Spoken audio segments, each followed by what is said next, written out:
Welcome to the Tech Egg. Don't get scrambled. Enjoy the video. In this video, I will explain how to close a Jeep Wrangler hood. First, make sure the hood prop is completely disengaged from its support. This prevents damage and ensures a smooth closing. Next, gently lower the hood until it is approximately 10 to 12 inches from the latch. Do not force it down at this stage. Let gravity do most of the work for you.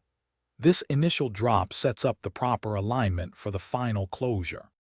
Once the hood is lowered, use both hands to firmly push down on the center of the hood. You should hear a distinct click, which confirms the primary latch has engaged properly. After the main latch is secure, proceed to fasten the two secondary hood latches located on each side. These latches provide additional security and prevent the hood from accidentally opening while driving. Make sure they are fully closed.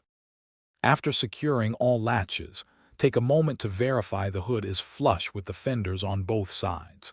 There should be no noticeable gaps or unevenness. Gently try to lift the hood slightly to confirm it is fully locked and cannot be opened without releasing the latches. This quick check ensures everything is properly seated and secure, giving you peace of mind before you hit the road. A common mistake is slamming the hood, which can damage the latches or hinges over time. Always use a firm, controlled push. Another crucial tip is never to drive with an unlatched or partially latched hood, as it poses a significant safety risk. Always double-check all three latches.